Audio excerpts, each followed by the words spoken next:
Mais uma vez, boa tarde a todos, boa tarde a todas, a todos. Com imenso prazer que a gente recebe hoje a professora Roberta Cristina Eugênio dos Santos Silva e a nossa colega Valéria Teixeira, que irão falar. Valéria será mediadora e a professora irá falar o tema machismo nas instituições e práticas de violência política institucional, um tema essencial para todas as instituições de Estado, importante dentro da Defensoria Pública como instituição promotora de direitos humanos, falar sobre machismo dentro da instituição, falarmos da quebra de paradigma que às vezes se perpetua com pequenos gestos, com pequenas ações que precisam ser desfeitas, essas ações, e como é que a gente pode identificar e, de alguma forma, retirá-las do nosso dia a dia. Então, é importante que a Defensoria Pública se posicione com vários cursos, e um desses é exatamente o que a gente está ministrando nesse encontro de hoje. Então, espero que todos e todas aproveitem a oportunidade para tirarem as dúvidas com a professora Roberta e também com a colega Valéria Teixeira. A gente da Escola Superior da Defensoria Pública fica muito feliz em estar oportunizando esse compartilhamento de conhecimento para todas e todos, porque é dessa forma que a gente entende que a instituição cumpre seu papel constitucional, numa educação em direitos, e em que a gente pode levar esse conhecimento para as pessoas através dos nossos canais das redes sociais, que terão acesso ao conteúdo hoje que será ministrado, para que a gente possa cada vez mais chegar a quem interessa, que é a população e a sociedade como um todo. Então, muito obrigado, professora, seja bem-vinda. Muito obrigado, Valéria, por ter aceitado o convite, também seja bem-vinda, e boa tarde. E agora eu passo a palavra para a Valéria Teixeira. Boa tarde a todos e todas. Queria agradecer a presença, dos que estão aqui acompanhando essa transmissão e essa palestra que vai se iniciar. Agradecer a Roberta pela disponibilidade, por estar aqui, cedendo o seu tempo, o seu conhecimento, para promover esse debate, e essa aula aqui, que eu tenho certeza que vamos aprender bastante, e que essa será uma tarde, espero que seja uma tarde, tenho certeza, na verdade, que será bastante proveitosa. Eu espero que a gente tenha um debate rico e que faça algumas reflexões sobre esse tema que é urgente, sobretudo nesse momento que a gente está vivendo no país, que apesar dos avanços, a realidade nos mostra que temos que permanecer sempre vigilantes e que ainda temos muito que caminhar no caminho, em busca da equidade de gênero, tá? Obrigada, Roberta, já agradeci antes de iniciar e faço aqui publicamente o meu agradecimento, certo? Por estar aqui conosco nessa tarde. Muito obrigada. Posso iniciar? Isso, ela já pode iniciar, doutor Clériston? Pronto, Roberto, então eu vou te passar a palavra para que você comece, a sua apresentação, que vai ser sobre machismo nas instituições e práticas de violência política institucional. Me perdoe te interromper, é que eu sou neófita nessa coisa de mediar a apresentação, mas tem a palavra agora, viu? E inicie sua... Eu só queria falar que a professora ela é mestra em Direito, tem experiência no campo de direitos humanos com foco na teoria das relações raciais, estudo de gênero e políticas públicas sobre gênero e raça. Então, falar um pouco desse currículo que a senhora tem, isso aqui é apenas uma pequena amostra do quanto a senhora tem experiência para falar exatamente do que a senhora quiser, mas especificamente de direitos humanos e nessa seara do machismo nas instituições e práticas de violência na política institucional. A partir de agora, com a senhora. Muito obrigada, doutor Clériston. Muito obrigada, doutora Valéria. É uma honra, agradeço na figura do doutor Clériston o convite, a oportunidade de estar aqui com a Escola Superior da Defensoria do Estado da Bahia, trabalhando, apresentando um pouco sobre esse tema. Peço desculpas já pelos barulhos, eventualmente fica um pouquinho mais alto o barulho de carro, mas isso faz parte do home office. Eu acredito que, na verdade, esse é um tema que todos e todas nós temos muito a falar, muito a contribuir. A minha contribuição, acho que nesse campo, é, sobretudo, refletindo, em especial, sobre a violência política institucional. Ela tem relação com o acúmulo de pesquisa. No meu mestrado, eu estudei a violência política, em especial em relação às prefeitas negras brasileiras. Eu estou co-diretora de uma organização da sociedade civil, que é o Instituto Alzírias, que também atua diante desse tema e desenvolve pesquisas e estudos que também interpretam e, né, tentam mapear quais são as formas de violência política. Eu vou compartilhar um pouco desses estudos. E acho que o aperfeiçoamento, a gente tem visto um aperfeiçoamento desse campo, sobretudo nos últimos, né, 3 anos, com um avanço, inclusive, de instrumentos legais em relação ao enfrentamento da violência política contra as mulheres. A gente vai olhar um pouco de teoria e também um pouco da legislação para falar sobre esse tema. Acho que, para começar,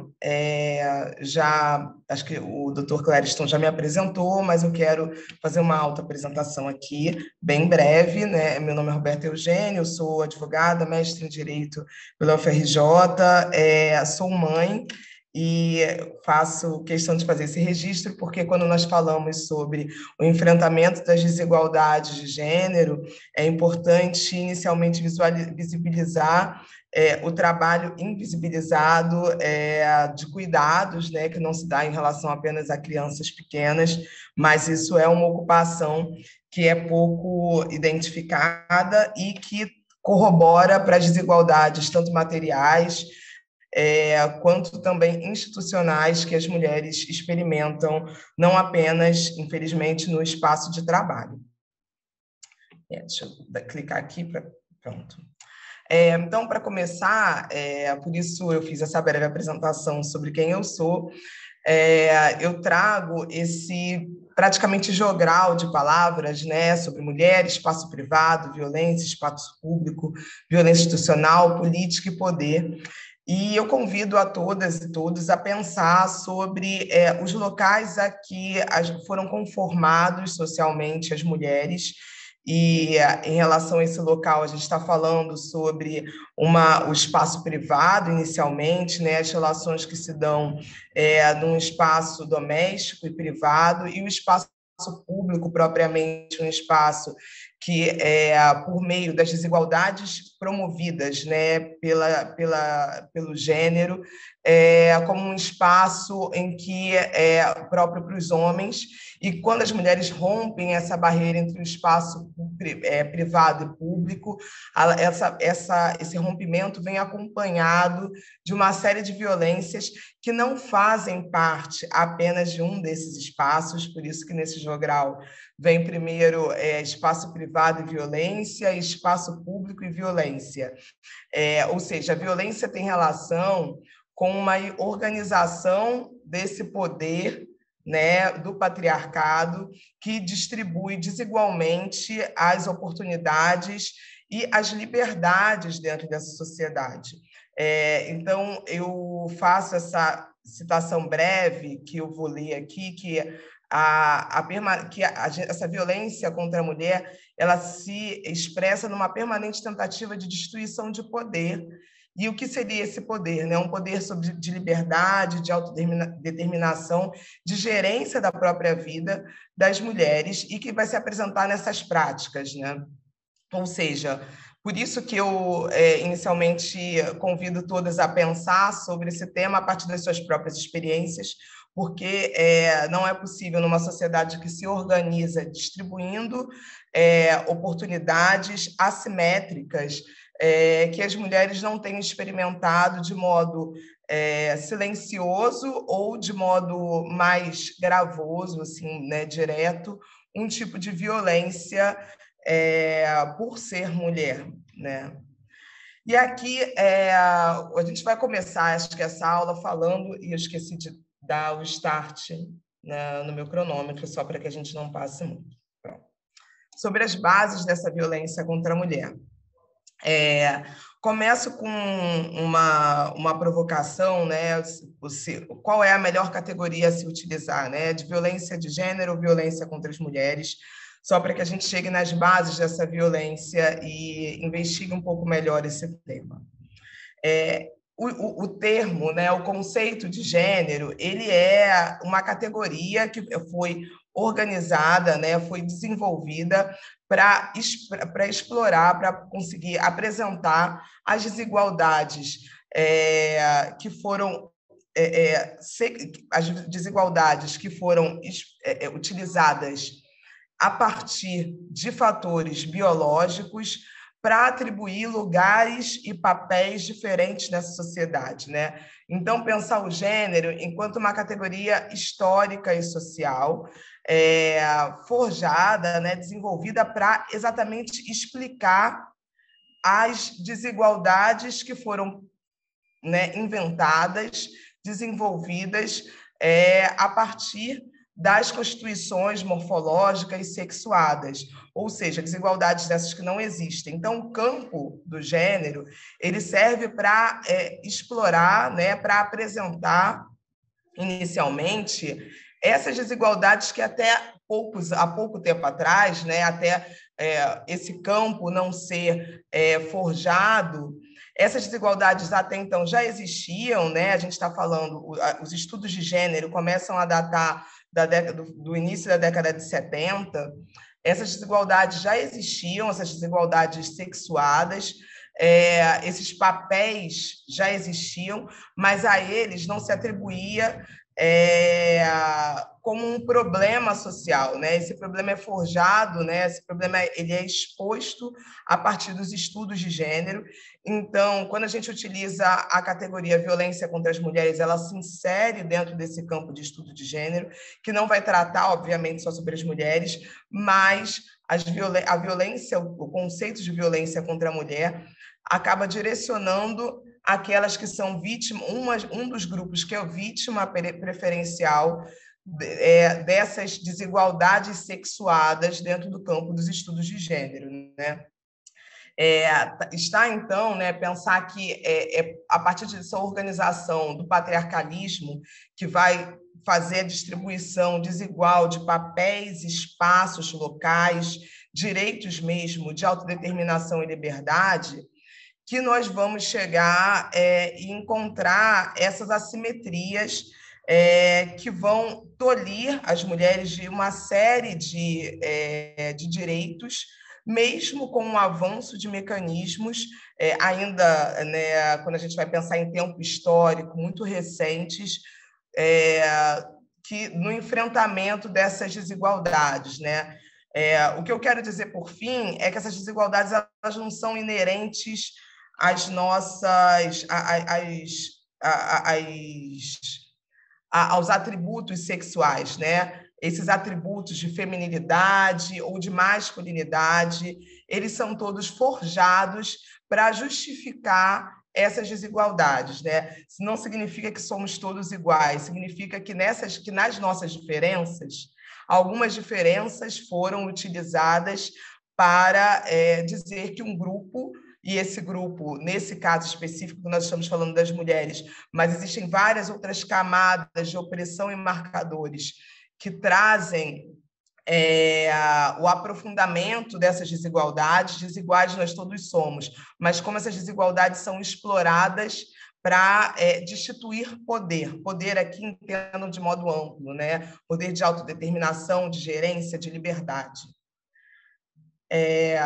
Eu, então, nos meus estudos sobre as bases dessa violência, nós temos uma pesquisadora, uma professora que é essencial dentro do campo dos estudos de gênero, que é a Rita Segato, que ela é uma antropóloga argentina, morou e contribuiu no Brasil, inclusive, amplamente com os estudos de gênero e, inclusive, com os mecanismos de enfrentamento à violência doméstica contra as mulheres, né? Ela contribuiu com a formulação da Lei Maria da Penha, com a formulação de uma série de debates essenciais para o enfrentamento das violências, da violência doméstica no Brasil. Bem, a Rita Segato, ela trabalha no texto, nesse livro dela, que é essencial para esse tema, que é a argamassa hierárquica sobre a violência moral, com um conceito sobre a existência de um mandato de violação dentro do patriarcado, que autoriza, né, que é um instrumento simbólico que autoriza a reprodução da violência contra as mulheres, né? O que seria, então, esse mandato de violação, né?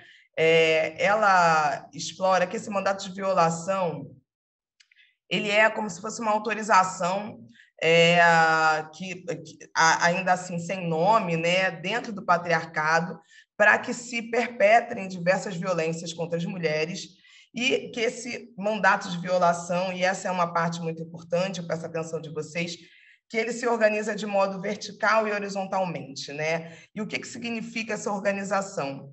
Isso é bastante elucidativo sobre essas violências. De modo vertical, a gente está falando aqui do potencial agressor, né? Ou de quem detém o poder, o acesso a esse mandato de violação dentro do patriarcado, que são os homens, que tão logo tenham o seu poder destituído, o seu poder ameaçado, podem infringir à mulher algum tipo de violência, e, de modo horizontal, esse mandato de violação ele se compartilha o ensinamento com todos os demais homens, que caso você tenha, né, um homem tenha o seu poder questionado, cerceado, diminuído, ele pode fazer uso desse mandato. Ou seja, esse mandato nada mais é do que uma autorização que ninguém diz o nome dela e que se vale dela dentro do patriarcado, para que os homens possam restituir o seu poder.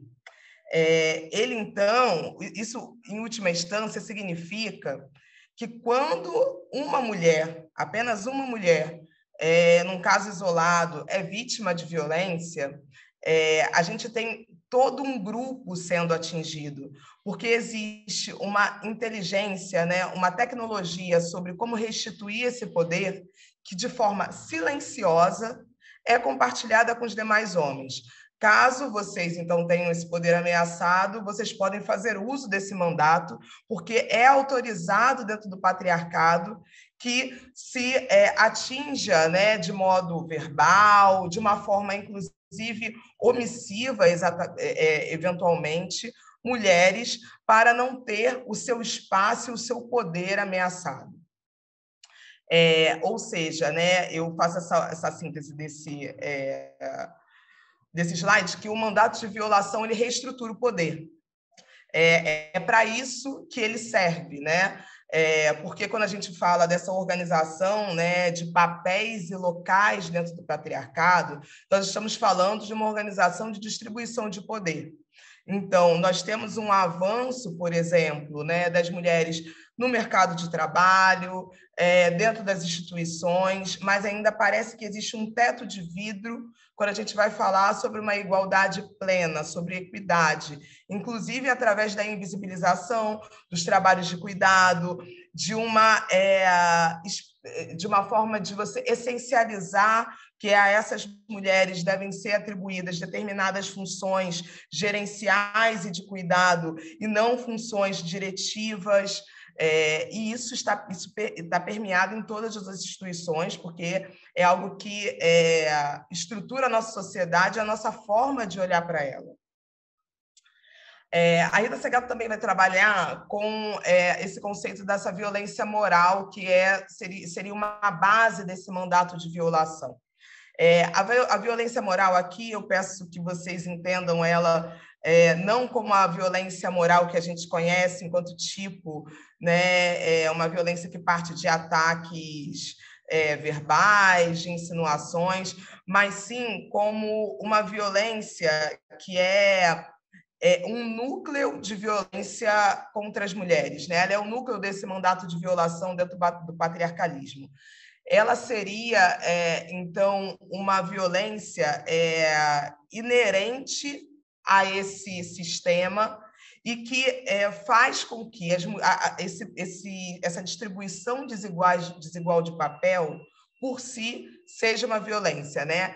Ela é um instrumento que está disponível para todos e todas, mas que é difícil de ser caracterizado, porque ele não se dá num tipo de um ataque verbal, ele se dá numa compreensão silenciosa de que os locais dentro dessa sociedade são distintos a partir das características sexuadas.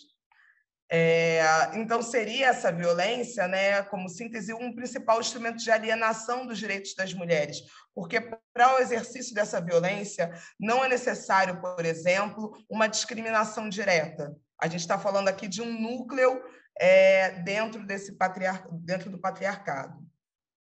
Aí você, Gata, então, avança e mapeia quais são as expressões mais comuns dessa violência dentro, ela vai fazer um recorte na América Latina, e aí explica, ela traz como essa violência se expressa através do controle econômico, um controle de sociabilidade, mobilidade, menosprezo moral, estético, sexual, uma desqualificação intelectual e desqualificação profissional.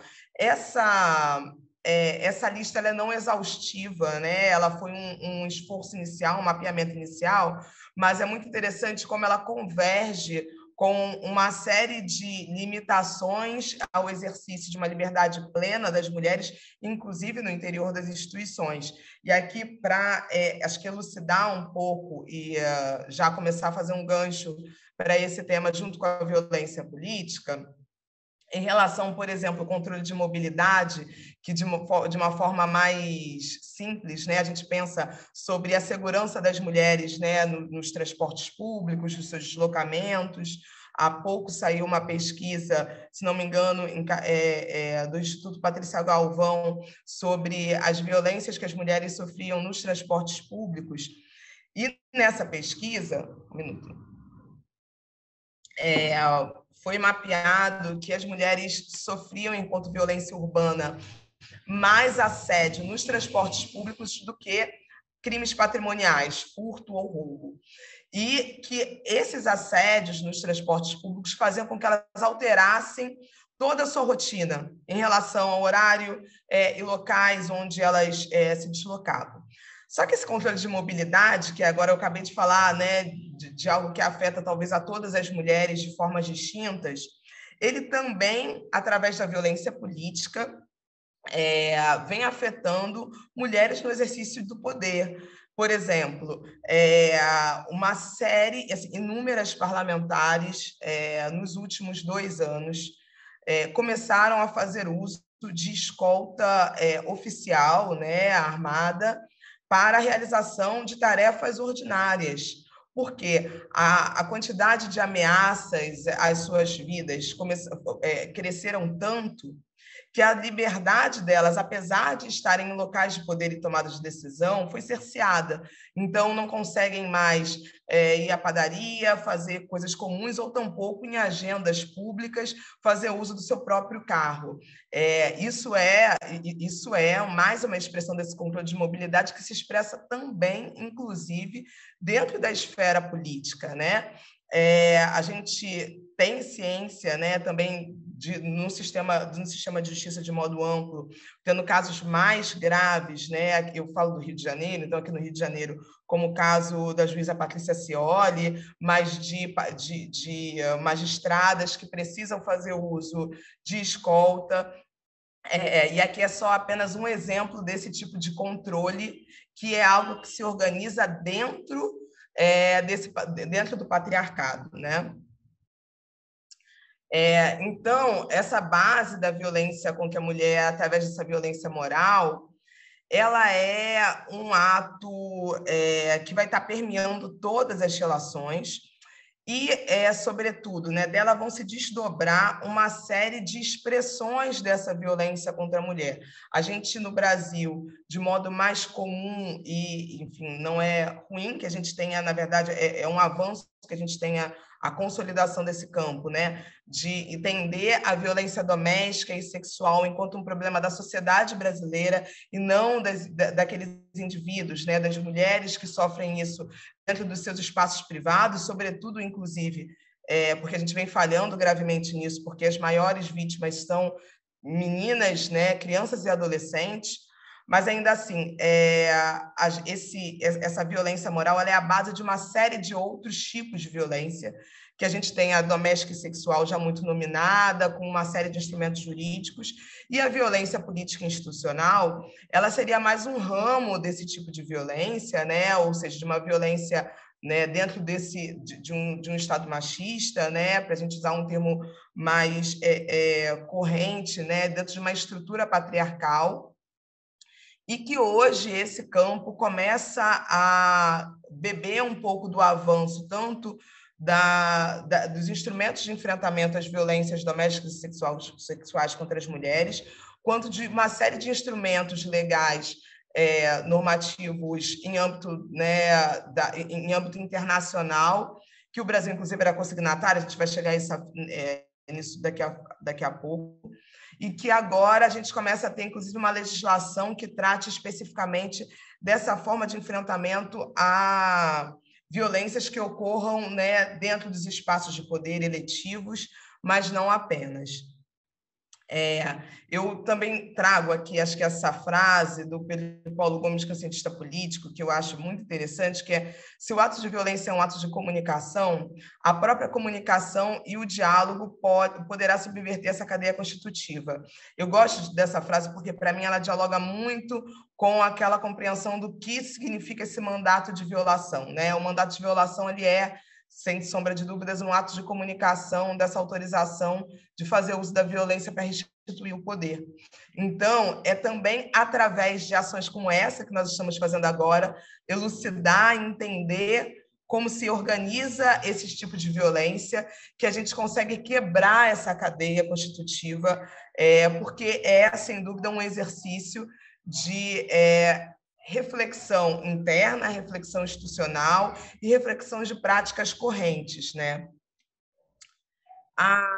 Agora, avançando já um pouco sobre o significado dessa violência, eu trago aqui uma frase da Eliette Safiotti, que é também uma autoressa brasileira, uma socióloga muitíssimo importante para o campo do estudo sobre as violências contra as mulheres. E essa frase é muito elucidativa e, infelizmente, até hoje muito atual, né? Que tudo ou quase tudo nessa sociedade ainda é feito sob medida para o homem. Pensar, então, ter isso como um mantra não é um problema por si, porque não é uma ideia de reforçar, mas de como é preciso um olhar que observe com uma lupa essas desigualdades de gênero, já que tudo ou quase tudo é feito sob medida para o homem, para que a gente construa uma nova cultura de direitos para todas e todos nessa sociedade, né? Pensar que essas desigualdades, por mais silenciosas e mesmo, inclusive, quando silenciosas, tão graves quanto aquelas físicas, acabam construindo uma cultura que se perpetua de violência, e é de uma violência que não marca exatamente os corpos, mas que marca, sem sombra de dúvida, a nossa democracia, as competências das mulheres, marcam as suas experiências, inclusive o seu desejo de se manter com voz e ativa dentro das instituições, né? A gente e pensar, né, no papel das instituições nisso é muito importante, porque nós estamos falando de onde parte aquilo que a sociedade deveria se espelhar. Ainda demorou muito tempo e é bastante atual, né, que nós comecemos é bastante importante que nós comecemos a revisitar esses conceitos a partir também, né, das organizações, das instituições públicas, entendendo que não é possível que, se a sociedade toda está imbuída dessas práticas patriarcais, ela naturalmente vai também afetar as práticas institucionais, então sendo necessário sempre uma revisão interna e estar muito atento para, entendendo que essas violências são tecnologias de restituição de poder, para que a gente siga readequando as normas, né? Aqui eu falo um pouco sobre como uma grande dificuldade, né, em relação aos significados dessa violência se dá no fato de que o patriarcalismo ele não influenciou, né, apenas a leitura e compreensão dos homens sobre o seu poder, mas também das mulheres sobre o seu espaço. Isso fez com que a dimensão sobre o que significa uma violência silenciosa, o que significa uma discriminação, o que significa ser essencializada por atributos femininos, seja diferente para cada uma de nós, né?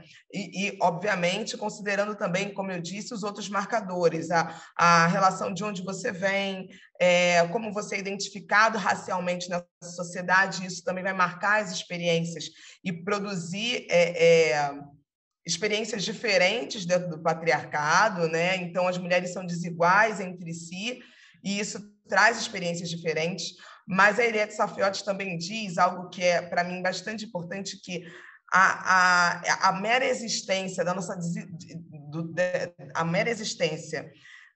dificuldade de entender essa violência essencial no patriarcado, né? Essa violência moral que vai atribuir a todas nós, enquanto grupo, né? Então, isso que nos coloca como comum aí.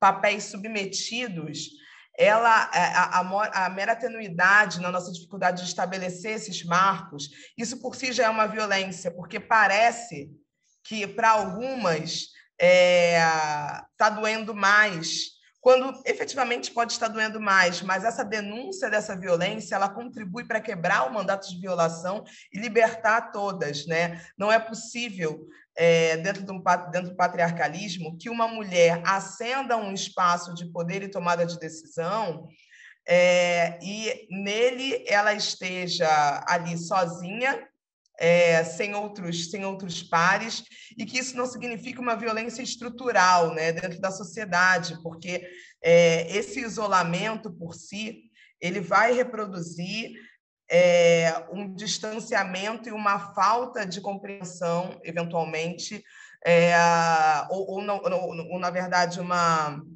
dificuldade de compreensão de que estar em um espaço de poder não necessariamente faz com que você consiga exercitar o poder em equidade, caso não se tenha enfrentado todas essas barreiras.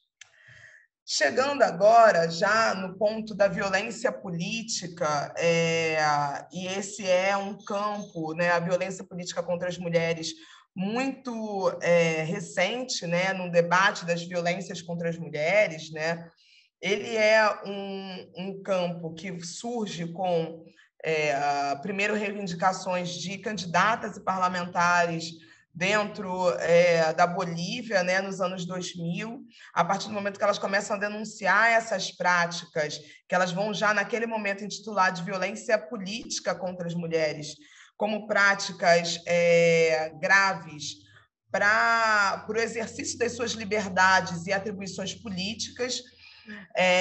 A partir do momento que essas mulheres evocam esse conceito, a Convenção de Belém do Pará, né, um mecanismo de Convenção de Belém do Pará, em 2004, a Convenção de Belém do Pará, que é a Convenção pela eliminação de todas as formas de violência contra as mulheres, né, da qual o Brasil é um Estado-parte, é consignatário desde 94.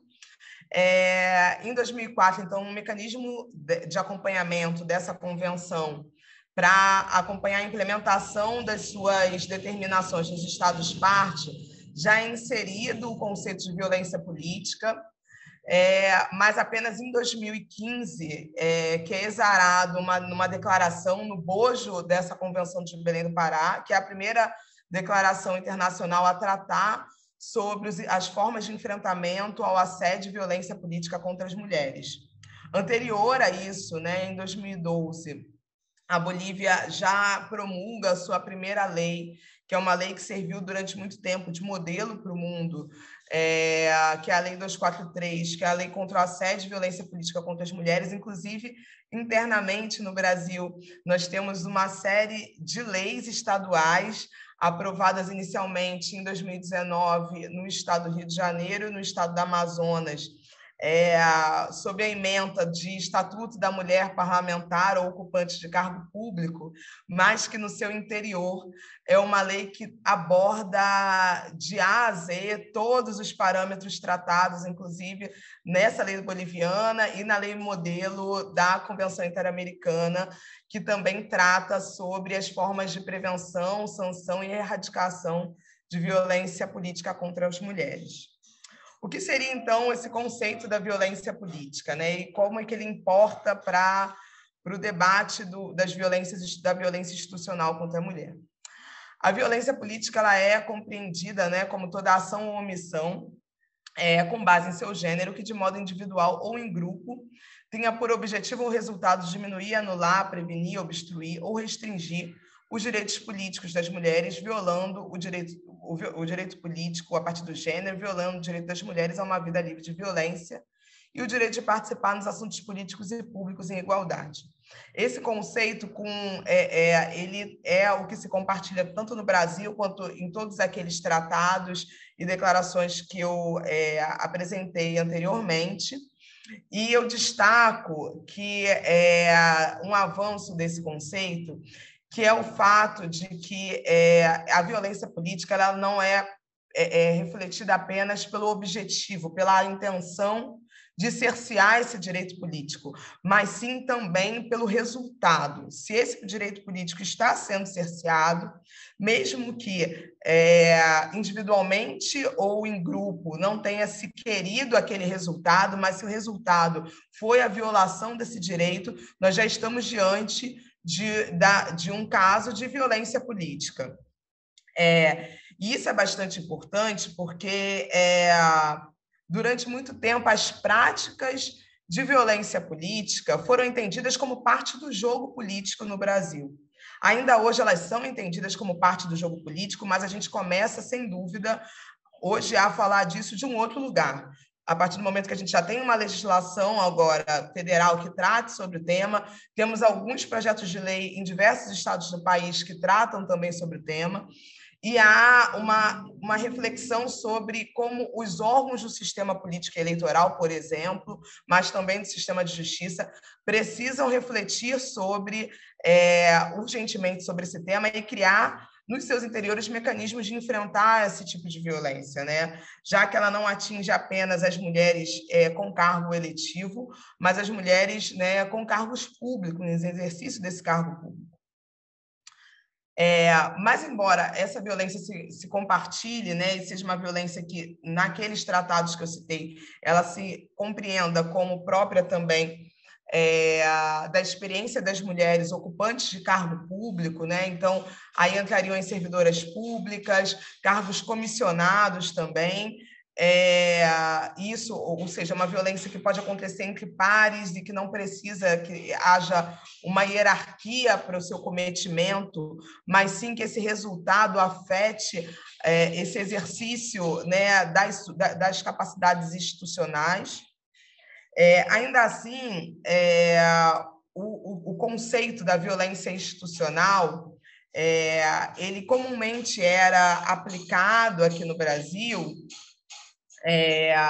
como um tipo de violência, né, inclusive uma série de trabalhos e de investigação dentro das próprias instituições, como tipo de violência que ocorria da porta para fora, né, da instituição contra, né, ou né, em relação aos usuários.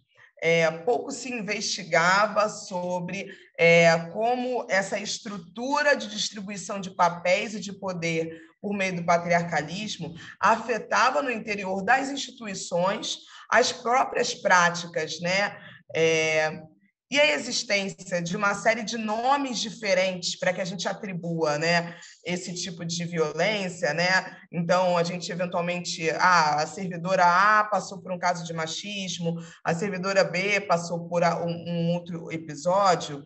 Isso fazia com que nós não conseguíssemos refletir sobre medidas que a instituição deveria tomar sobre todas, e não sobre um caso específico, né?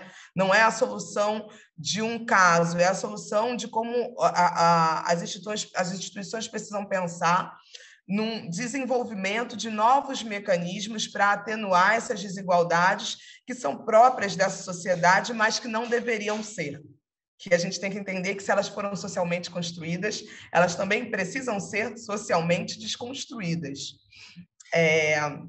Eu trago aqui, então, um conceito de violência institucional da Política Nacional de Enfrentamento à Violência contra a Mulher, de 2011, que trazia que essa violência institucional ela era uma prática de ação ou omissão nas instituições, prestadores de serviço público, e que as mulheres em situação de violência eram, muitas vezes, revitimizadas nos serviços, quando julgadas que não tinham sua autonomia respeitada, forçadas a contar a história muitas vezes, né? A questão da revitimização, discriminadas em razão de questões de raça e etnia ou geracionais, e sobre a violência institucional contra as mulheres nas prisões, né? Então, aqui, por meio desse conceito de violência institucional da Política Nacional de Enfrentamento à Violência contra a Mulher, é possível que a gente depreenda como esse conceito ele já acaba trabalhando com essa reflexão que eu disse de uma violência em relação ao usuário e não interno, né?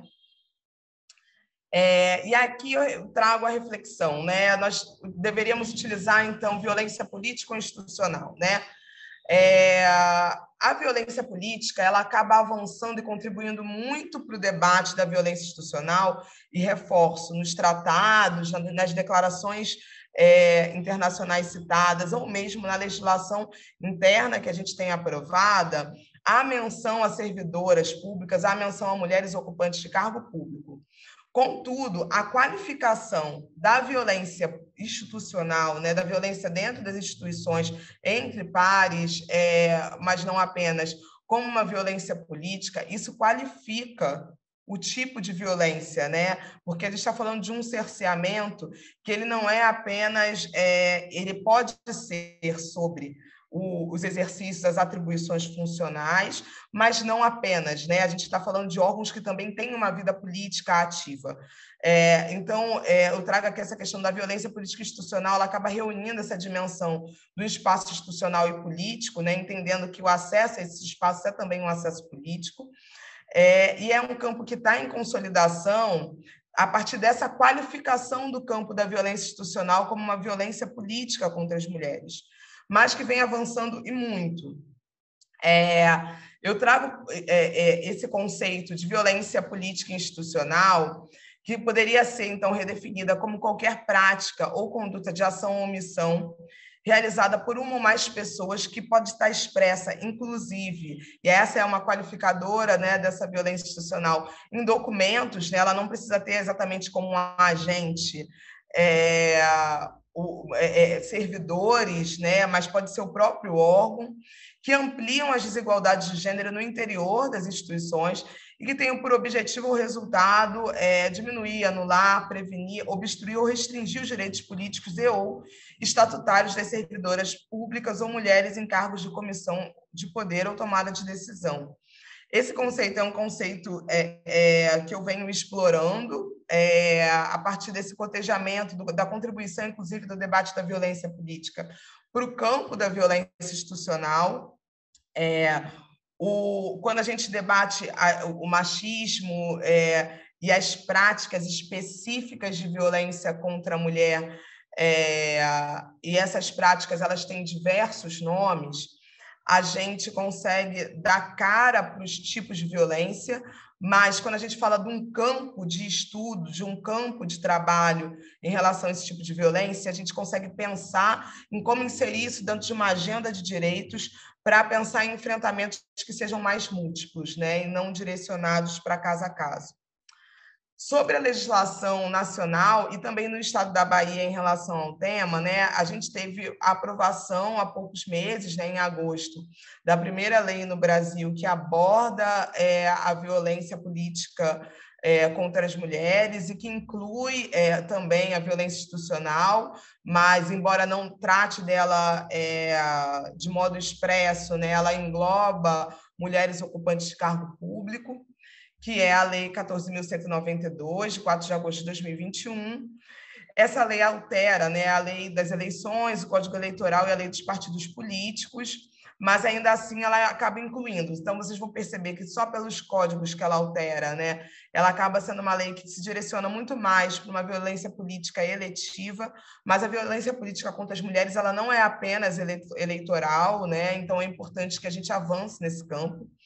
E há um projeto de lei tramitando, né, na Assembleia Legislativa do Estado da Bahia, que institui o Dia Estadual de Enfrentamento à Violência Política contra as Mulheres, como o 14 de março, né, o dia do assassinato da vereadora Marielle Franco, que, sem dúvida, é um caso, né, paradigmático para o campo da violência política no Brasil, já que, embora o Brasil fosse consignatário da Convenção de Belém do Pará e também viesse acompanhando todos os desdobramentos dos mecanismos de segmento, né, ou seja, deveria estar aplicando já medidas de enfrentamento à violência política já há algum tempo, é apenas a partir do assassinato da vereadora Marielle que esse tema eclode no Brasil de uma forma incontornável. Então, nós vemos aí o surgimento de uma série de pesquisas que tentam mapear a violência política contra as mulheres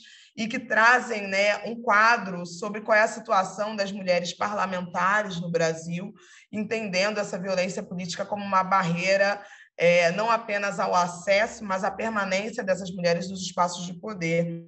E, sem dúvida, isso se compartilha, né, guardadas as devidas proporções, com a experiência também das mulheres ocupantes de cargo público. Já para me encaminhar para o fim, para que a gente possa debater um pouco o tema, quando a gente vai pensar sobre caminhos de enfrentamento, né, dessa temática, né, acho que a primeira é a definição de um conceito do campo, né, porque enquanto a gente não tem um endereçamento disso dentro do espaço público, né, enquanto isso fica pautado a partir de experiências individuais, é muito difícil que respostas a partir de políticas públicas sejam desenvolvidas. Então, a definição de um conceito, de um campo, para as experiências próprias das categorias é muito importante, né? Alinhando com os marcos nacionais e regionais já existentes. Aqui eu faço, inclusive, uma ação que existe essa lei que eu mencionei, que não está, né, nem tramitando, né, mas que é uma lei que já está em vigor no estado do Rio de Janeiro, no estado do Amazonas, que trata sobre o Estatuto da Mulher Parlamentar ou Ocupante de Cargo Público, é uma lei muito densa sobre o enfrentamento à violência política e institucional contra as mulheres, de forma especificamente mais densa, inclusive, do que a legislação federal. Fazendo aqui um parêntese, a lei federal que foi aprovada, infelizmente, não foi o projeto com maior densidade sobre o tema, que tramitava na casa, e guarda, infelizmente, né, um problema, sem dúvida, que é a utilização da categoria gênero ao invés de raça, ou seja, excluindo e invisibilizando, nesse caso, as mulheres transexuais, ou seja, uma legislação que precisa ser aperfeiçoada, mas, sem sombra de dúvidas, ela constitui um marco e é importante que a gente parta dele também.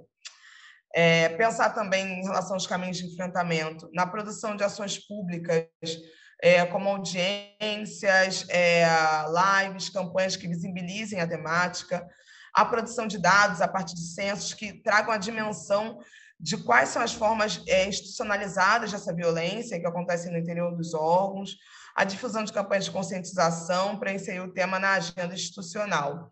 Aqui, eu quero parar ainda para fazer mais um comentário, que a produção, né, desses dados, né, essa reflexão sobre como isso acontece no interior dos órgãos, né, ela é algo tão urgente quanto, por si, uma medida de visibilização e enfrentamento, porque muitas mulheres não têm dimensão de que algumas práticas silenciosas de exclusão constituem violência política institucional, né? Então, às vezes, normas que acabam sendo perpetuadas, que produzem desigualdades para que as mulheres, por exemplo, ascendam na carreira, possam conseguir manter a sua vida privada preservada junto da pública, não sejam questionadas, não tenham suas capacidades questionadas pelo fato das suas escolhas pessoais e individuais sobre gestar ou não, sobre adotar ou não, sobre com quem se relacionar, quando e em que momento. Tudo isso que muitas vezes é silencioso, às vezes vem através de brincadeiras, vem sem intenção, mas aqui retomando a questão do conceito da violência política institucional, ou próprio da violência política, a intenção nesse momento importa pouco. É importante que a gente olhe para o resultado, o quanto dessas práticas silenciam mulheres, né? O quanto dessas práticas fazem com que elas desistam de disputas institucionais antes mesmo de tentarem, porque já está dado que aquilo vai ser algo muito dolorido para ela, que ela não vai ter, por exemplo, tempo de retornar para casa, de exercer e ter direito de exercer as suas atividades privadas e de cuidado. Então, assim, esses pontos todos são pontos, acho que, essenciais para que a gente reflita e entenda a necessidade da produção de dados para o desenvolvimento dessas novas práticas de enfrentamento a essas violências.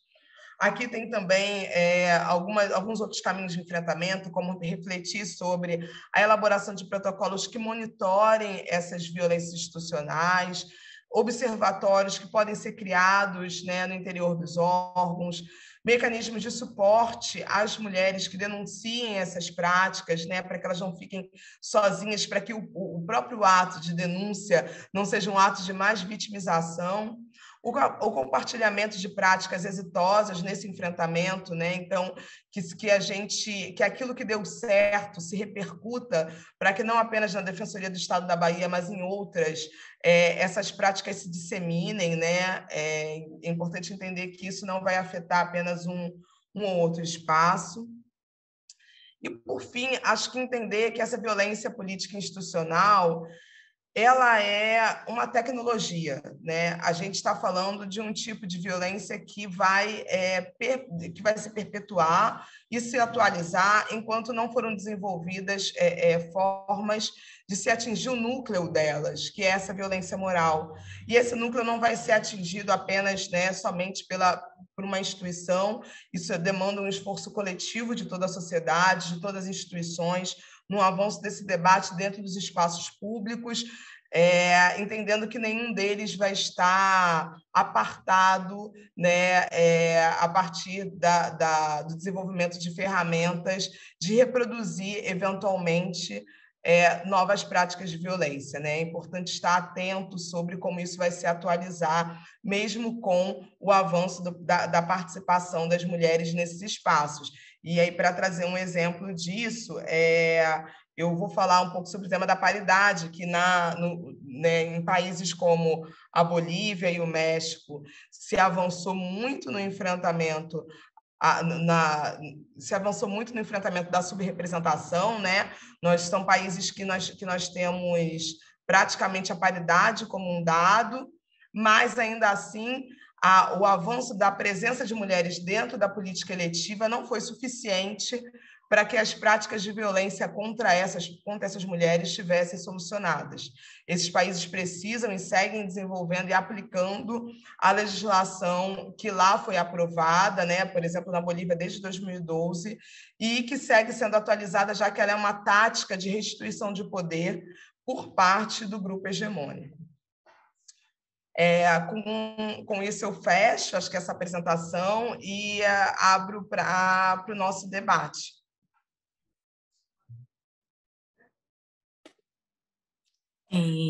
Queria agradecer, né, a Roberta pela excelente e inquietante e provocadora apresentação. Queria saber se alguém quer fazer alguma pergunta, se colocar no chat. Enfim, deixa eu ver.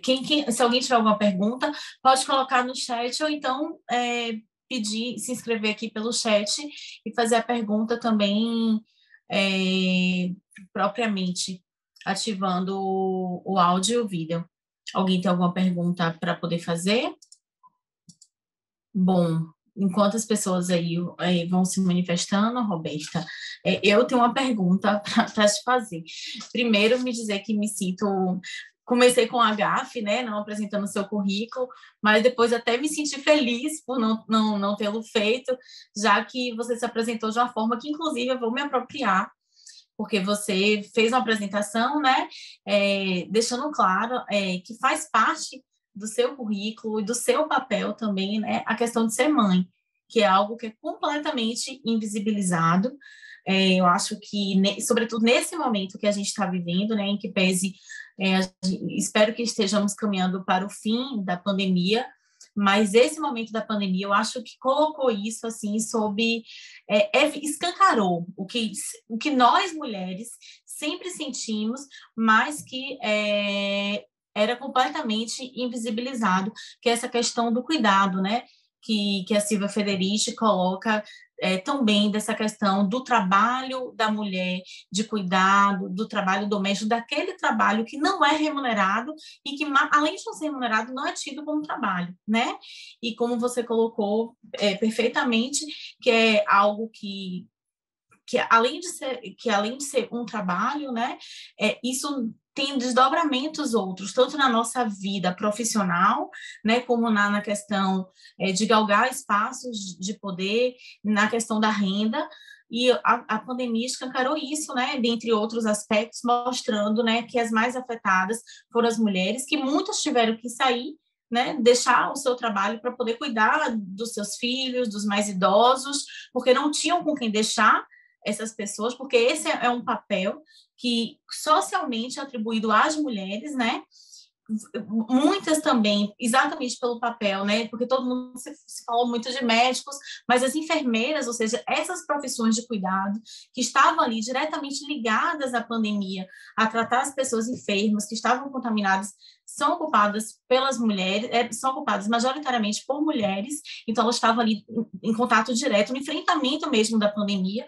Isso tinha desdobramentos, porque quem ia fazer aquele papel que na esfera privada lhes cabia, já que elas estavam ali no fronte e naquele momento precisava de isolamento, né? Então precisava dessa rede de apoio, que a gente sabe que é muito difícil e que o nosso país, nesse ponto, é cruel, a palavra é essa. Ainda é um privilégio ter uma rede de apoio, porque o cuidado também é encarado no nosso país sob uma perspectiva estritamente privada.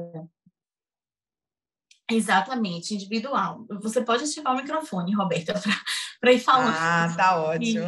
Então, isso eu achei fantástico. E um outro dado também aí, fazendo esse gancho com o momento que a gente vive também, que mostra isso em números, foi o quê? A redução da produção científica das mulheres, porque como aquelas que ainda são privilegiadas e que conseguem ter uma rede de apoio para poder produzir conhecimento, exatamente pelo fato desse momento de isolamento social, de se ver privado dessa rede de apoio pelas circunstâncias, né, sanitárias que a gente vivia, tiveram o quê? Que exatamente isso que você fala, é o desdobramento que ele tem, não só sobre a perspectiva financeira, mas sobre a perspectiva da produção do conhecimento. Então, a redução, né, pesquisas que mostraram isso, a redução da produção científica feita por mulheres. Então, acho que isso realmente... Acho que foi só, se não me engano, foi só a partir do ano passado que o Lattes começou a aceitar que as mulheres inserissem nos seus currículos o período de licença maternidade. Eu, por exemplo, tirei licença maternidade durante meu mestrado, de 6 meses, porque o meu programa contemplava isso, uma série de programas não contempla, e isso faz com que as mulheres com crianças, né, pequenas não consigam, em par de igualdade, produzir, né? Exatamente. E até falando, e fazendo esse gancho também aí, puxando para a defensoria sobre essa questão que você falou, né, de você repensar práticas e estruturas, né, e normas que reproduzem essa violência política institucional. A Defensoria da Bahia, no ano de 2012, foi levado para o Conselho Superior uma questão que dizia respeito, por exemplo, à licença maternidade. Se as defensoras, né, e aí servidoras, enfim, que estivessem em estágio probatório, a servidora não se aplica porque a gente não tem quadro, infelizmente, ainda de servidor efetivo. Então, são ainda cargos, né, em comissão ou então terceirizados. Mas as defensoras que estavam em estágio probatório e que entraram em licença maternidade, se esse período de licença maternidade suspendia o estágio probatório por não ser contado como efetivo exercício, ou se seria computado como efetivo exercício e, enfim, o período de estágio probatório das defensoras que tiveram filho e que não tiveram filho e defensores também seria o mesmo, ou seja, se ele seria computado, a licença maternidade seria efetivo exercício ou não. Isso em 2012, ou seja, não é tanto tempo, não tem tanto tempo essa discussão. E o Conselho Superior acabou entendendo que o período de licença maternidade tem que ser computado como de efetivo exercício, que não pode suspender o estágio probatório, porque isso seria uma violência, isso seria um tratamento diferenciado. Quer dizer, você iria estender o período de estágio probatório pelo simples fato da mulher, o que você pontuou, de ter exercido o seu direito de ser mãe, né? De ter feito... Não, e isso é um trabalho que não se vê, né? Que acho que é essa a grande contribuição da Silvia Federici, que é um trabalho para a sociedade, né? Quem está cuidando, quando você está cuidando, você não está cuidando do seu filho. Você está, assim, de modo mais direto, você está cuidando de um cidadão que daqui a pouco vai ingressar na universidade, no mercado de trabalho, vai produzir cientificamente, mas antes ele precisa ser cuidado. Então, tem alguém que fica realizando esse trabalho. Exatamente. Se a gente pensar em última instância, a gente está trabalhando para a perpetuação da espécie, né? Porque se todos resolvêssemos que não teríamos filho, iríamos caminhar para a extinção. Então, assim, isso é muito importante. Como essas discussões, né? Coisas assim que às vezes parecem algo tão... abstrato, na verdade, isso tem um caráter, isso interfere no nosso dia a dia e em discussões práticas, realmente, que são colocadas dentro dos ambientes das instituições, dos órgãos públicos, como uma discussão como essa que foi colocada no Conselho sobre a licença maternidade, se seria de efetivo exercício ou não. Mas eu queria te fazer uma pergunta, já que o pessoal está tímido e não quer fazer pergunta. É evidente que nós tivemos avanços, né, no campo de adquirir direitos, de reconhecimento de direitos, e apesar de todos os percalços de participação política, ainda que não seja o ideal, é evidente que hoje nós, mulheres, o simples fato de estarmos aqui discutindo isso, da Defensoria da Bahia ter feito um censo, de como você colocou, as instituições se preocuparem com essa temática, né, disso ser objeto de preocupação e de um esforço de aprimoramento, mostra que estamos caminhando, apesar do muito que ainda há para ser construído. Por outro lado, a gente olhando sob a perspectiva do nosso país, a minha sensação é de que a gente vive um retrocesso absurdo, entendeu?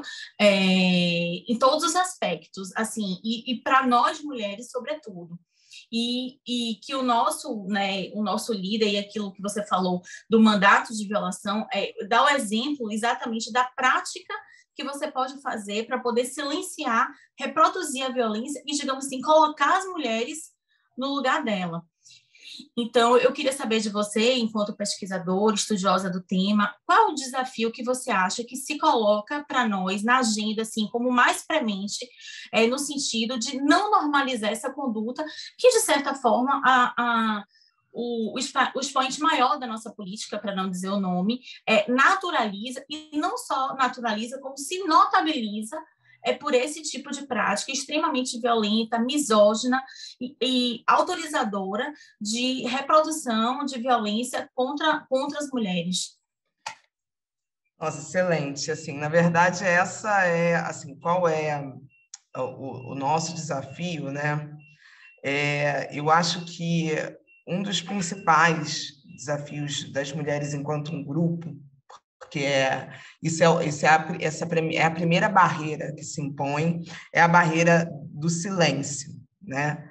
As mulheres vão sendo silenciadas sobre esse debate, que não é um debate sobre as mulheres, o debate sobre as desigualdades é um debate de toda a sociedade, porque uma sociedade desigual ela é pior para todas, embora alguns sofram de modo mais direto os problemas dessas desigualdades, né, materiais, por exemplo, né, mas uma sociedade mais desigual ela impacta, por exemplo, a economia, né? A gente está falando sobre isso e então esses assuntos que muitos pesquisadores, né, ou muitos, inclusive homens, né, que não tem problema para chegar e falar, acham que isso é um tema identitário, um tema de grupo. Isso são agendas centrais para o avanço da sociedade em relação a uma nova cultura de direitos.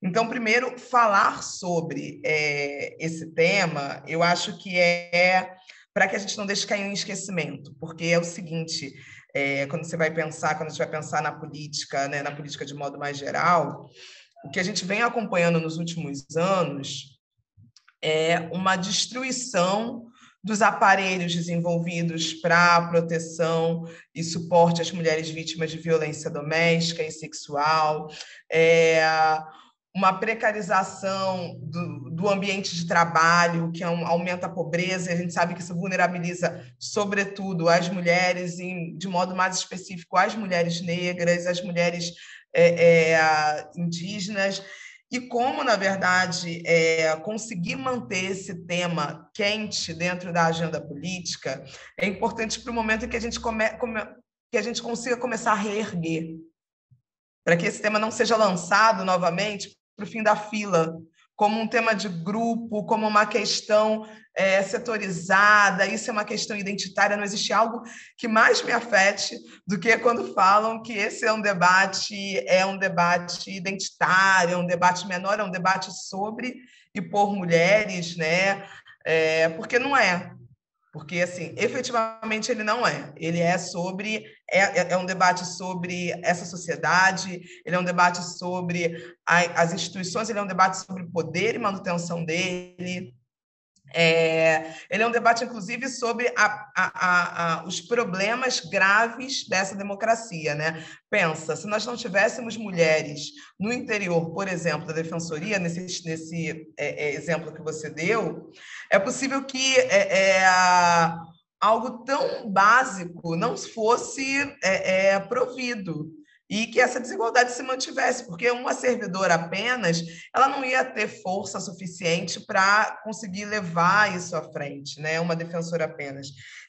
De modo semelhante, eu me lembrei que no período já, né, acho que 94 a 95, quando deputada, né, acho que foi, enfim, um dos mandatos, né, a Jandira Fegali sempre relata o fato da sua requisição à licença maternidade dentro do Congresso Nacional, porque não existia, olha só, a gente está falando no momento de um direito constitucionalizado já à época, e não existia para parlamentares o direito à licença maternidade, a elas era direcionado o pedido de licença saúde. E o que isso significava, assim? Então, foi a partir da luta de uma mulher dentro do interior daquela instituição que algo que é central foi, enfim, aplicado, e foi muita luta para que isso modificasse, né? É só a partir de 2014 que nós temos no Congresso Nacional banheiro feminino, assim. A gente esquece disso, mas e muitas vezes as pessoas com deficiência nos ajudam a enxergar melhor como as instituições, de modo físico, reproduzem desigualdades e discriminações Mas, nesse caso, por exemplo, de só existir, na verdade, reivindicarem a construção de um banheiro feminino no Congresso Nacional, acontece em 2014, é uma evidência incontornável de como o próprio corpo físico das instituições expressa como aquilo ali é um não lugar para as mulheres, né? As pessoas com deficiência, de modo muito organizado, mostram para a gente como isso acontece sobre as suas vidas, né? A falta de acessibilidade é uma máxima em todo o Brasil, em diversas instituições, mas isso também tem relação com as discriminações de gênero, assim, não dá para a gente esquecer disso. Perfeito, né? É uma forma de dizer, né? De forma bem sutil. Me lembrou daquela frase que você colocou aqui no slide, perfeita, né? Que só o fato de ser uma sutileza já é violência. Então, é uma forma bem sutil de dizer que esse lugar não lhe pertence, né? Que a pessoa ali, aquele lugar não é o lugar dela, que ela está no lugar errado, o fato de simplesmente não ter um banheiro feminino. Que loucura, né? E parece que a gente está falando de algo tão distante na história e não é recente. E uma outra indagação que eu queria fazer para você, Roberta, diante desse momento que a gente, né, vive no país, né, de recrudescimento de direitos e até, na verdade, de discussão sobre uma nova agenda do que se concebe, do que se define como direitos humanos, né, uma disputa mesmo política que existe, né, sobre a definição dos direitos humanos, do direito das mulheres sobre seus corpos e até mesmo coisas que estavam consagradas, como, por exemplo, o direito ao aborto decorrente de violência, aquele episódio recente que a gente viu com aquela jovem, né, mostram, né, esse ataque e esse fortalecimento de uma visão sobre nós mulheres, sobre nossos direitos, é uma visão violenta mesmo, né? E o que eu queria saber de você, e ao mesmo tempo, eu pessoalmente, Valéria, eu tenho uma dificuldade de compreender, e talvez você, como estudiosa, possa me ajudar, como que mulheres, né? E assim, por que isso me incomoda? Porque não é um número inexpressivo, não é uma coisa, como você colocou, né? Não é uma coisa isolada. Onde é que a gente está falhando? Onde é que nós, mulheres feministas, preocupadas, onde é que a gente está falhando, que a gente não está conseguindo dialogar com essas outras mulheres que apoiam esse tipo de agenda, que, na verdade, é uma agenda violadora de si mesma, de seus próprios corpos, de seus próprios direitos. Então, assim, o que é que você acha, o que é que você pensa que sobre, assim, nós com o nosso próprio grupo, né? Claro que é aquela coisa, né? Não é porque a pessoa é negra que ela não vai ser racista, porque ela reproduz um padrão de comportamento, um padrão de mentalidade que está ali sendo introjetado, que é culturalmente construído e que foi feito para ser reproduzido. Então, a gente tentar não reproduzir é uma ruptura, mas onde é que a gente falha que uma figura que coisas tão abjetas e que talvez em outros momentos nos chocasse, né, tem o endosso, o apoio de mulheres, assim, e um apoio significativo dessas mulheres que estão se prestando esse papel para reforçar essa política de reprodução de violência contra nós mesmos. Então, assim, onde é que você acha que está vendo, o que é que a gente não está conseguindo, o que está falhando a nossa comunicação, a nossa reflexão, ou talvez esse exercício de empatia conosco? Deixa eu pegar a carona na pergunta da doutora Valéria.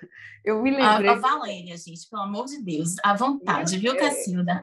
O Roda Viva, eu me lembrei que ela falou isso, né? De que maneira a gente pode se manifestar. Eu me lembrei do Roda Viva que Manuela Dávila foi. E tinha mulheres na banca. E ela foi interrompida a todo momento. E até pela organizadora do programa, né? Que também permitiu ela ser interrompida.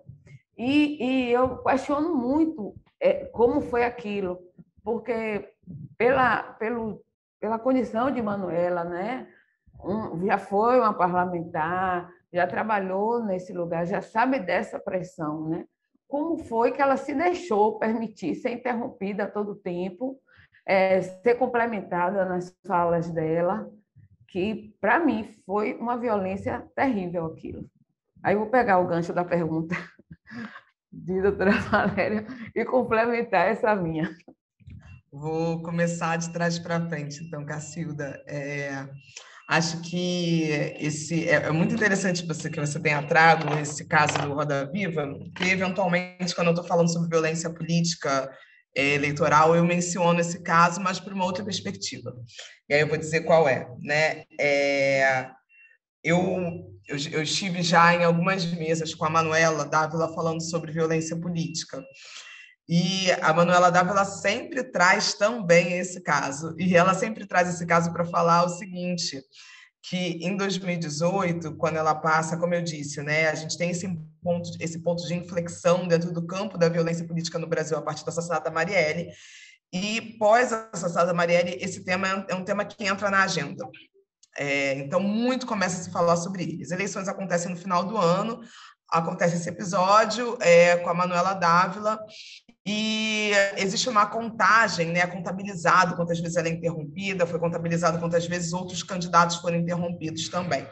E ela tinha uma diferença assim, ela tinha sido interrompida, sei lá, 60, 70 vezes, e outros candidatos 5 vezes, ou seja, ela não tinha conseguido falar, né, durante todo o seu programa. E aí ela relata esse caso com da seguinte forma, e eu vou reproduzir exatamente o que ela relata, depois eu vou falar o que eu acho. Ela relata falando que ela, então, passou por esse episódio, ela sai do programa, ela vai encontrar algumas pessoas e as pessoas estão chocadas, assim, consternadas, algumas amigas estão chorando, assim, meu Deus, olha o que eles fizeram com você, que coisa horrorosa e tudo. E ela fica muito impressionada, porque ela fala, nossa, mas vocês só viram isso dessa vez?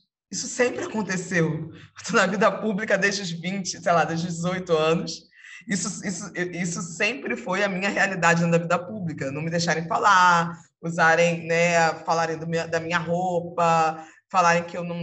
enfim. E aí ela fala, olha, o diferente, né? Então, para resumir, ela fala que o diferente naquele momento, para ela, não foi tão a violência que ela sofreu, mas o fato de muita gente, assim, não foram só os amigos próximos, né? A gente teve uma comoção na sociedade, saíram artigos sobre como aquilo era um tipo de violência política de gênero, como aquela forma dela não conseguir expressar as suas ideias, inclusive não tinha relação com a sua filiação política e ideológica, não tinha relação com o seu tempo de experiência, já que outros candidatos, se quisesse comparar, né, idade, etc., com bolos, etc., ela tinha, né, uma idade semelhante, ela estava no mesmo campo ideológico, mas ainda assim os ataques contra ela foram diferentes. Então, a única coisa que os diferenciava era o marcador de gênero. Então, era isso, né? É um caso evidente de violência política de gênero eleitoral.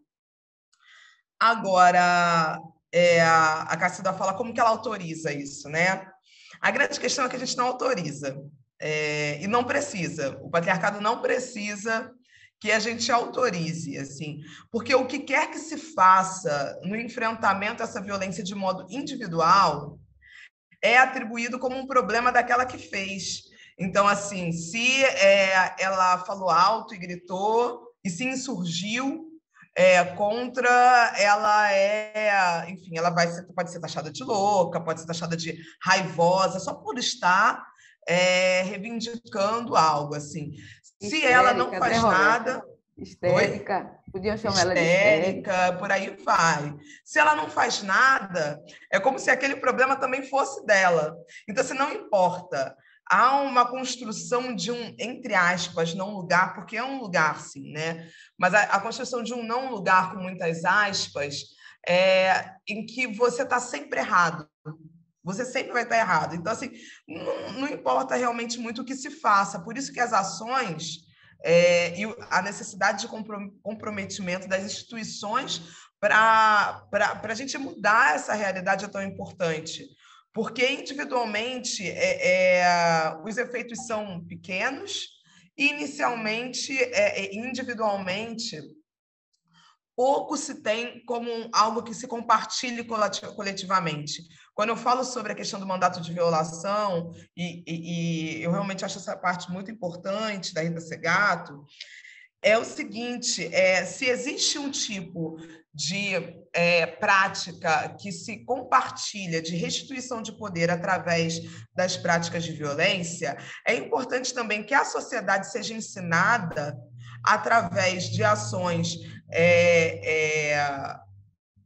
peremptórias, assim, de algo que fique muito nítido, que questões relacionadas às discriminações de gênero vão ser punidas de modo exemplar, e aí não estou falando de forma penal, eu estou falando, eventualmente, através de ações que, assim, olha, isso é muito grave. E aí o muito grave pode ser desde uma, entre aspas, piada, xixi, até o fato de, por exemplo, essa interrupção que foi citada por você, Cacilda, efetivamente fazer com que aquela, por exemplo, emissora seja multada num valor expressivo e necessite, por exemplo, dar um espaço próprio para aquela candidata, já que isso é danoso à democracia, ao processo político eleitoral, ao debate público. Então, assim, punir, enfrentar de modo exemplar, não necessariamente eu estou falando aqui na esfera penal. Existem muitas ações a serem desenvolvidas e aperfeiçoadas. A gente tem muito a fazer, embora muita gente diga que já está cansado, farto desse debate, né? Assim, está farto porque é óbvio, né? Ele é um debate que vai produzir desconforto, porque antes estava desconfortável apenas para quem não está falando aqui. Né? Então, eu falo que os debates do enfrentamento às desigualdades, se eles não estiverem produzindo desconfortos, provavelmente eles estão sendo feitos de modo errado. Porque vai todo mundo ficar desconfortável. Aqui fazendo, né, com muito respeito, né, uma menção a Marília Mendonça, né? É isso, não pode sofrer sozinho, tem que sofrer todo mundo. Assim, senão a gente não muda. Assim, a gente tem que parar com isso. Assim. E isso significa produzir desconforto para depois produzir uma sociedade que inclua efetivamente a todas e todos. A Cristiane falou alguma coisa aqui, lembra de fazer um evento? Falta de creche. Então... essa questão da ausência de creches, né? Com muito orgulho, eu acabei não falando isso no início, né? Mas eu venho da UERJ, né? Eu me formei na UERJ, foi a minha casa, foi onde eu me formei em Direito, e é uma das universidades que acaba exportando para todo o Brasil uma série de medidas, mesmo com atraso, tá? Em relação à superação, né? O enfrentamento dessas desigualdades que vão ter marcadores de classe, vão ter marcadores de raça, de gênero, e a ausência de creches, né? E qual é o papel e a responsabilidade das universidades disso, certamente é algo que a gente vai agora colher nos próximos anos. O que isso vai compartilhar para a gente de ausência de evasão, de produção científica, de mulheres, a partir desse exemplo? Eu acho que correlacionar ela, né, com uma violência política institucional, e esse para mim, a grande contribuição do debate da violência política institucional.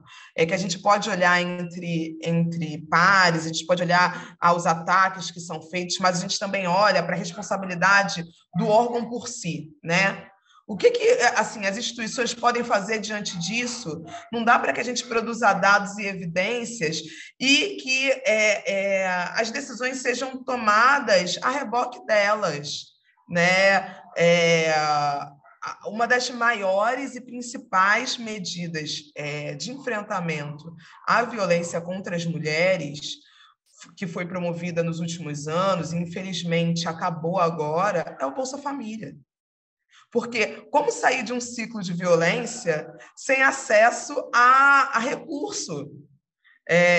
Na minha experiência profissional, eu trabalhei assistindo mulheres, né, orientando mulheres vítimas de violência numa organização da sociedade civil dentro de uma comunidade aqui no Rio de Janeiro, ocupada, né, por civis armados. Isso significa que o Estado não entra. significa que você, quando é vítima de violência doméstica, você não pode chamar a polícia, porque você está sob o julgo ali, né, de uma outra força armada, né, civil grave. Então, como que essas mulheres conseguiam sair do ciclo de violência?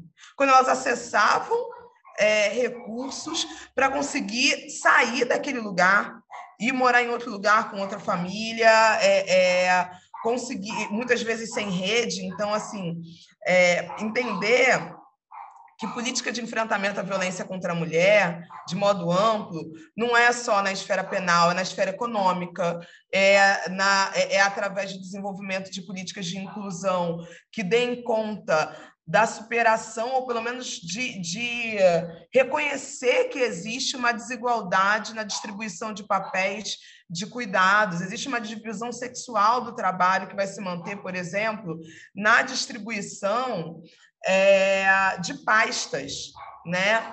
Assim, as mulheres entram dentro da política institucional, da política eletiva, por exemplo, e ficam...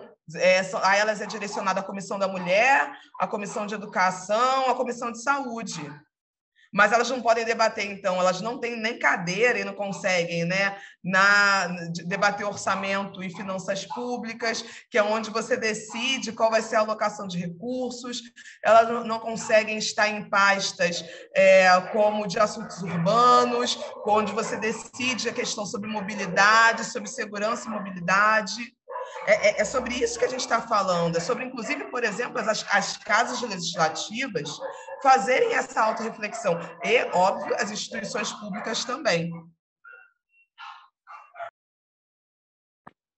Roberta, essa sua colocação agora me lembrou, assim, tem um documentáriozinho curto que eu assisti, que eu acho que tem tudo a ver com sua explanação que a gente está discutindo aqui, não sei, eu acredito que você conhece, enfim, que é Eleitas, que até a Carol Pires, que é jornalista, e que tem uma deputada, uma parlamentar, não me lembro se é vereadora, mas que ela coloca isso, ela falou, não quero fazer parte da comissão de saúde, eu quero fazer parte da comissão de orçamento, porque eu me lembrou muito, eu acho que ela era até de um partido de direita, enfim, mas é isso, e esse documentário retrata bem, né, isso que você colocou, tem um viés, né, da violência no âmbito, né, eleitoral, porque ele mostra como isso se dá, né, e coloca esse aspecto que você pontuou agora muito bem, e que, na verdade, é o que você falou também, né, da sutileza da reprodução de uma lógica.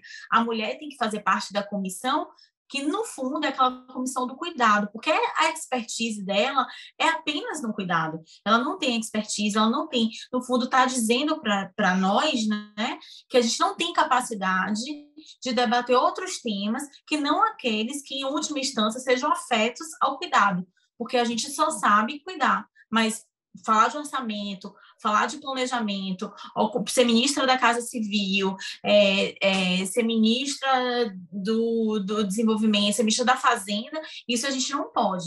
Agora, a gente só pode ser ministra do Ministério da Família, né, e dos Direitos Humanos, enfim. Então, assim, é essa lógica mesmo, né, de que, no fundo, o lugar que nos cabe é a reprodução na esfera pública de um raciocínio de que, no fundo, o lugar que nos cabe é o lugar de dentro de casa, do cuidado doméstico mesmo. Acho que tem mais uma pergunta aqui. Ou não, ou só um agradecimento. Acho que é um comentário da Isabel. Nossa, eu que agradeço, Isabel.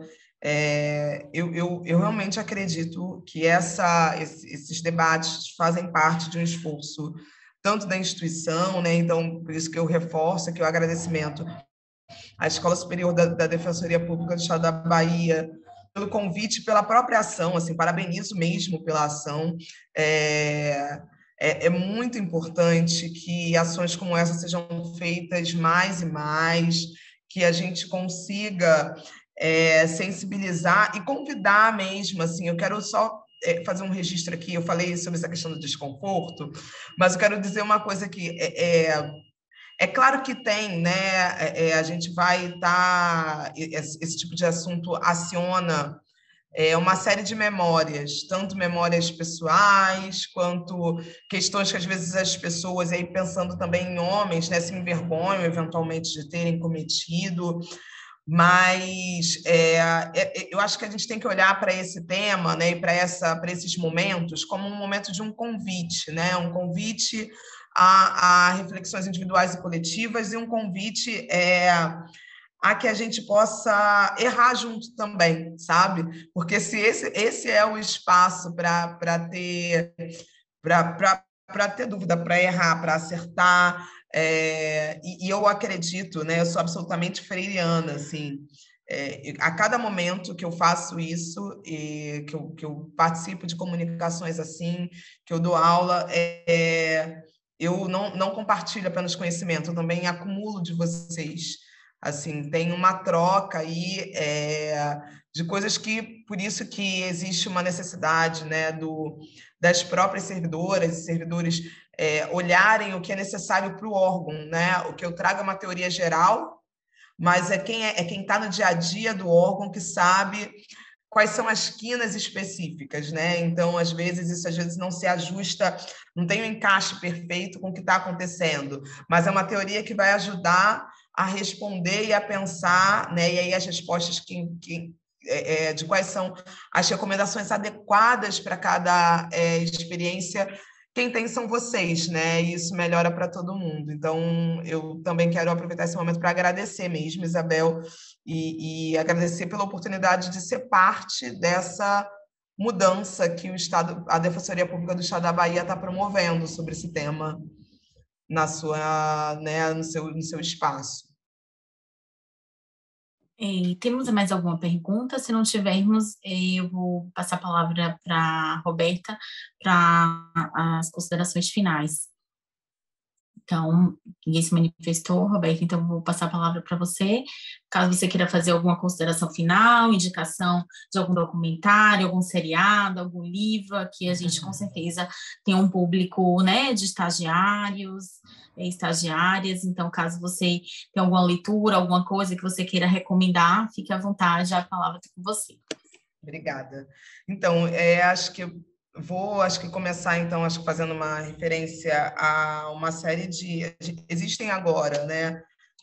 Tem uma produção bem extensa sobre violência política, que foi produzida nos últimos anos, últimos literalmente 3 anos, então, sobre a violência política eleitoral no âmbito das candidaturas fictícias. Tem um livro de uma servidora, que é a Roberta Laena, que é sobre as candidaturas de mulheres e a violência política. Existem uma série de artigos e existem muitas pesquisas que foram desenvolvidas por organizações da sociedade civil, a organização que eu integro também, né, que é o Instituto Alziras, que vão acabar dando conta, né, de um mapeamento sobre, né, o Instituto Alziras fez sobre as prefeitas no Brasil. Então, a gente vai olhar, e a violência política aparece nessa pesquisa como a segunda principal causa identificada pelas próprias prefeitas, para que elas acessassem e permanecessem dentro da política, o que mostra, né, a urgência e a centralidade do tema. Mas pesquisas desenvolvidas por uma série de organizações, né, como o Instituto Marielle Franco, Terra de Direitos, a Justiça Global, e outras organizações da sociedade civil, né, Internet Lab, que vão olhar para a violência política, por exemplo, dentro das redes sociais, no ambiente virtual, que é uma prática atualizada. Então, eu faço, acho que essa série de sugestões para vocês. Existe acho que um conteúdo bem denso já produzido, mesmo nesse tempo curto. Em relação às instituições, né, a gente ainda tem pouco, infelizmente, mas existe algo que é bem interessante para que a gente acompanhe, que é o mecanismo de paridade Ateneia, desenvolvido pela ONU Mulheres, que vai trazer uma série de índices para acompanhar qual é a qualidade da participação política de mulheres nos países, considerando a paridade como um norte. E nesses índices, um deles tem relação com a participação das mulheres dentro do sistema jurídico, né?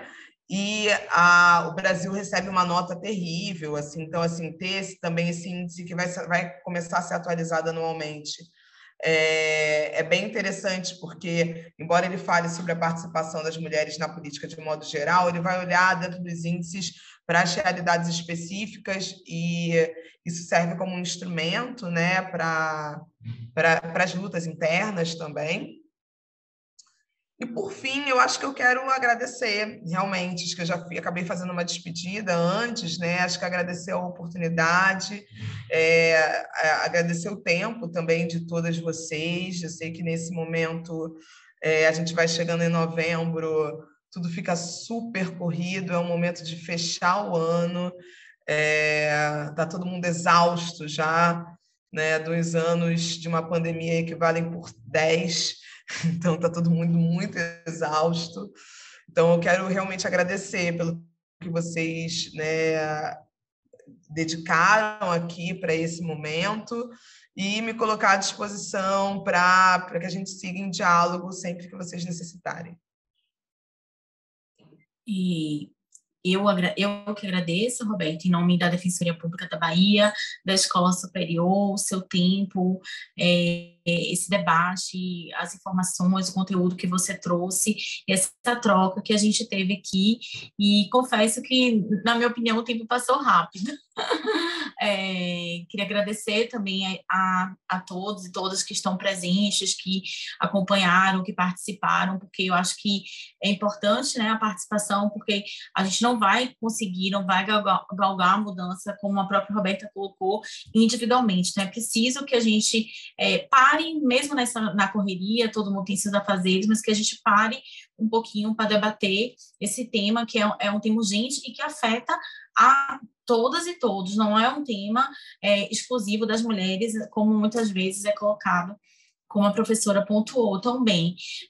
Queria também agradecer à Escola Superior da Defensoria pelo convite, fico honrada pelo convite de estar aqui e pela oportunidade de aprendizado mesmo, né? Porque é um tema que me é caro como mulher, como mãe, como servidora pública, então é algo realmente que faz parte do meu dia a dia, das minhas reflexões diárias, e é uma oportunidade de parar e de trocar com alguém que estuda e que tem também uma análise teórica, o que nos fortalece nossa argumentação, nos traz para uma reflexão e para uma discussão sobre um outro patamar também, né? Então, agradecer a todos, e que eu espero que essa seja um início de um debate, e que desse debate surjam frutos, e que a Defensoria Pública da Bahia continue trilhando esse caminho em rumo à igualdade mesmo, que a gente faça as reflexões, mas que essas reflexões sejam um ponto de partida para mudanças no sentido de ser uma instituição com mais equidade de gênero, de raça, e quem sabe até o modelo, né, para as outras instituições trilharem o mesmo caminho. Então, obrigada pela oportunidade, obrigada, professora Roberta, obrigada a todos e todas pela presença. Boa tarde, professora. Boa tarde, Valéria. Tchau, obrigada.